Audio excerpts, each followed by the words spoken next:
আজ থেকে মাত্র ৫২ দিন পরেই শুরু হবে নতুন অর্থবছর, আর সেই দিনটি ১লা জুলাই ২০২৬ এখন বাংলাদেশের ১৪ লাখ সরকারি কর্মচারীর জীবনের সবচেয়ে গুরুত্বপূর্ণ তারিখ হয়ে উঠেছে। কারণ সেদিন থেকেই কার্যকর হতে পারে নবম জাতীয় পে স্কেলের প্রথম ধাপ। কিন্তু এই স্বপ্নের পথে এখনও কয়েকটি বাধা আছে। আজকের বিশেষ প্রতিবেদনে আমরা সেই বাধাগুলো ধরে ধরে আলোচনা করব। সঙ্গে থাকবে এমন তথ্য যা আপনি হয়তো আগে কখনো একসাথে পাননি। আমাদের সাথে থাকুন। নবম পে স্কেলের ভাগ্য এখন নির্ধারিত হবে একটি নথিতে, আগামী জুনে পেশ হতে যাওয়া ২০২৬-২৭ অর্থবছরের জাতীয় বাজেটে। অর্থ মন্ত্রণালয় সূত্র নিশ্চিত করেছে, আসন্ন বাজেটে বেতন ভাতা ও পেনশন খাতে প্রায় ৩০ থেকে ৩৫ হাজার কোটি টাকা অতিরিক্ত বরাদ্দ রাখার পরিকল্পনা চূড়ান্ত পর্যায়ে রয়েছে।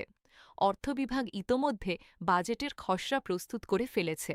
বিশেষজ্ঞরা বলছেন, আগামী জুন মাসে পেশ হতে যাওয়া বাজেটই হবে নিশ্চিত হবার প্রধান মুহূর্ত। বাজেটে বরাদ্দ থাকলে গেজেট আসবে, গেজেট আসলে জুলাই থেকে নতুন বেতন।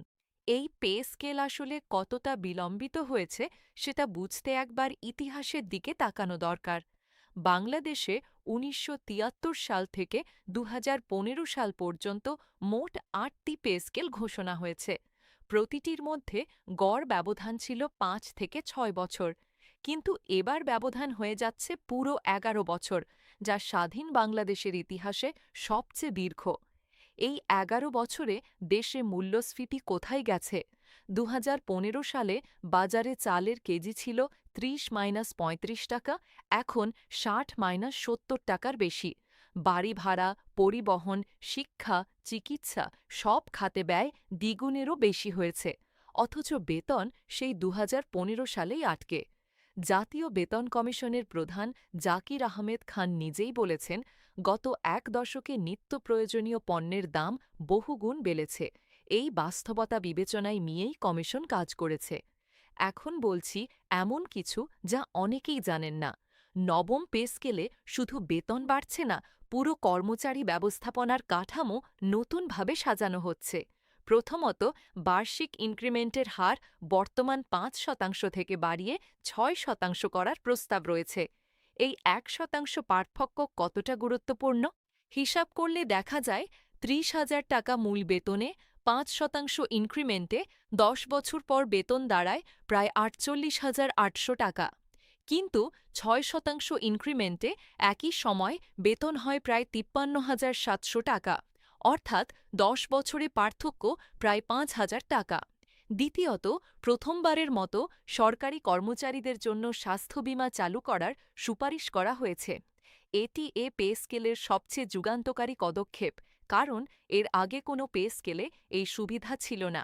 তৃতীয়ত, মেট্রোপলিটন শহরগুলোতে বাসস্থান ভাড়া অস্বাভাবিকভাবে বেড়ে যাওয়ায় বাড়ি ভাড়া ভাতাও উল্লেখযোগ্যভাবে বাড়ানোর সুপারিশ করা হয়েছে। সরকারি কর্মচারী সংগঠনগুলোর দাবিগুলো এখন একেবারে সুনির্দিষ্ট। ১. অবিলম্বে নবম পে স্কেল ঘোষণা ও গেজেট প্রকাশ। ২. অন্তর্বর্তীকালীন ব্যবস্থা হিসেবে ৫০% মহার্ঘ ভাতা প্রদান। ৩. টাইম স্কেল ও সিলেকশন গ্রেড পুনর্বহাল। ৪. ১০০% পেনশন সুবিধা নিশ্চিত করা এবং পেনশন গ্র্যাচুইটির হার যৌক্তিকভাবে পুনর্নির্ধারণ। ৫. আগামী বাজেটে পে স্কেলের জন্য পর্যাপ্ত বরাদ্দ রাখা। সংগঠনগুলো সরকারকে সরাসরি বলেছে, বাজেটে বরাদ্দ রেখে পে স্কেল বাস্তবায়ন না করলে সরকারের প্রতি কর্মচারীদের তীব্র অসন্তোষ তৈরি হবে, যা সামগ্রিক প্রশাসনিক কার্যক্রমে নেতিবাচক প্রভাব ফেলতে পারে। একটি বিষয় অনেকের মাথায় আসে না, নবম পে স্কেল শুধু সরকারি কর্মচারীদের বিষয় নয়।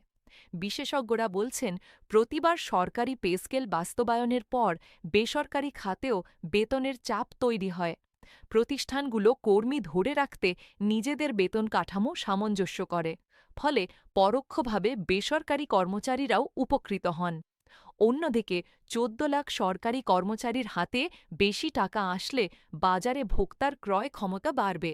ছোট ব্যবসা, বাজার, পরিবহন সব খাতে এর ইতিবাচক ছাপ পড়বে। অর্থনীতিবিদরা বলছেন জিডিপিতে 0.5 থেকে 1% পর্যন্ত বাড়তি প্রবৃদ্ধি হতে পারে। তবে একটি ঝুঁকিও আছে। বাজারে হঠাৎ বেশি নগদ অর্থ ঢুকলে সরবরাহ না বাড়লে মূল্যস্ফীতি বেড়ে যেতে পারে। তাই সরকার ধীরে ধীরে ধাপে ধাপে বাস্তবায়নের পথেই হাঁটছে।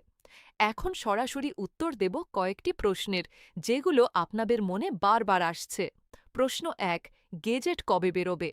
উত্তর, আগামী জুনে বাজেট ঘোষণার পর বা জুলাই মাসের শুরুতে গেজেট প্রকাশের সম্ভাবনা সবচেয়ে বেশি।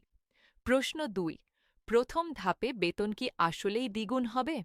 উত্তর, না, প্রথম ধাপে পুরোটা হবে না, তবে বর্তমান বেতনের ওপর অন্তত ৫০% বা তার কাছাকাছি বৃদ্ধির সম্ভাবনা রয়েছে। প্রশ্ন ৩, অবসরপ্রাপ্তরা কি সুবিধা পাবেন? উত্তর, হ্যাঁ, পেনশনভোগীদের জন্য তাদের আয়ের স্তর অনুযায়ী ৫৫ থেকে প্রায় ১০০% পর্যন্ত পেনশন বৃদ্ধির সুপারিশ রয়েছে। প্রশ্ন ৪, এমপিওভুক্ত শিক্ষকরা পাবেন কি? উত্তর, সরাসরি এই পে স্কেলের আওতায় নয়, তবে ঐতিহাসিকভাবে জাতীয় পে স্কেলের পর এমপিওভুক্তদের বেতনও আপডেট হয়েছে। এবারও সেই প্রত্যাশা রয়েছে। সরকারের সর্বোচ্চ পর্যায় থেকে কি বলা হয়েছে? অর্থ উপদেষ্টা সালেহুদ্দিন আহমেদ বলেছেন, সুপারিশ যত দ্রুত সম্ভব বাস্তবায়ন করা হবে, বাজেটে বরাদ্দও রাখা হচ্ছে। প্রধান উপদেষ্টা অধ্যাপক মোহাম্মদ ইউনুস কমিশনের প্রতিবেদন হাতে নিয়ে বলেছিলেন, এটি একটি ঐতিহাসিক কাজ, মানুষ এর জন্য অনেক দিন অপেক্ষা করেছে। এই কথাগুলো কর্মচারীদের জন্য বড় আশার আলো। তবে সংগঠনের নেতারা বলছেন, আশার কথা শুনেছি অনেকবার, এবার কাগজে দেখতে চাই, গেজেটে দেখতে চাই। মাঠ উত্তপ্ত হচ্ছে। বাংলাদেশ সরকারি কর্মচারী কল্যাণ সমিতি ঘোষণা দিয়েছে, আগামী ১৬ই মে রাজধানী ঢাকায় জাতীয় প্রেস ক্লাবে কেন্দ্রীয় প্রতিনিধি সমাবেশ ও আলোচনা সভা অনুষ্ঠিত হবে। সারা দেশ থেকে প্রতিনিধিরা আসবেন। এর আগে ৮ই মে পটুয়াখালী এবং ৯ই মে খুলনায় বিভাগীয় সমাবেশ হয়েছে। প্রতিটি সমাবেশে একটাই দাবি, বাজেটে বরাদ্দ রাখো, গেজেট প্রকাশ করো, নবম পে স্কেল দাও। এই চাপের মুখে সরকার কতটুকু ছাড় দেবে সেটাই এখন সবচেয়ে বড় প্রশ্ন। নবম পে স্কেল বাস্তবায়নের পথে এখন মাত্র কয়েকটি ধাপ বাকি। ১, প্রধানমন্ত্রীর চূড়ান্ত অনুমোদন। ২, জুনে বাজেটে বরাদ্দ নিশ্চিতীকরণ। ৩, গেজেট প্রজ্ঞাপন প্রকাশ। ৪, জুলাই থেকে নতুন বেতন কার্যকর। এই ৪টি ধাপ পার হলেই ১৪ লাখ সরকারি কর্মচারী এবং ৯ লাখ পেনশনভোগীর জীবনে আসবে দীর্ঘ প্রতীক্ষিত পরিবর্তন। সেই পরিবর্তনের ঘড়ি এখন টিক করছে।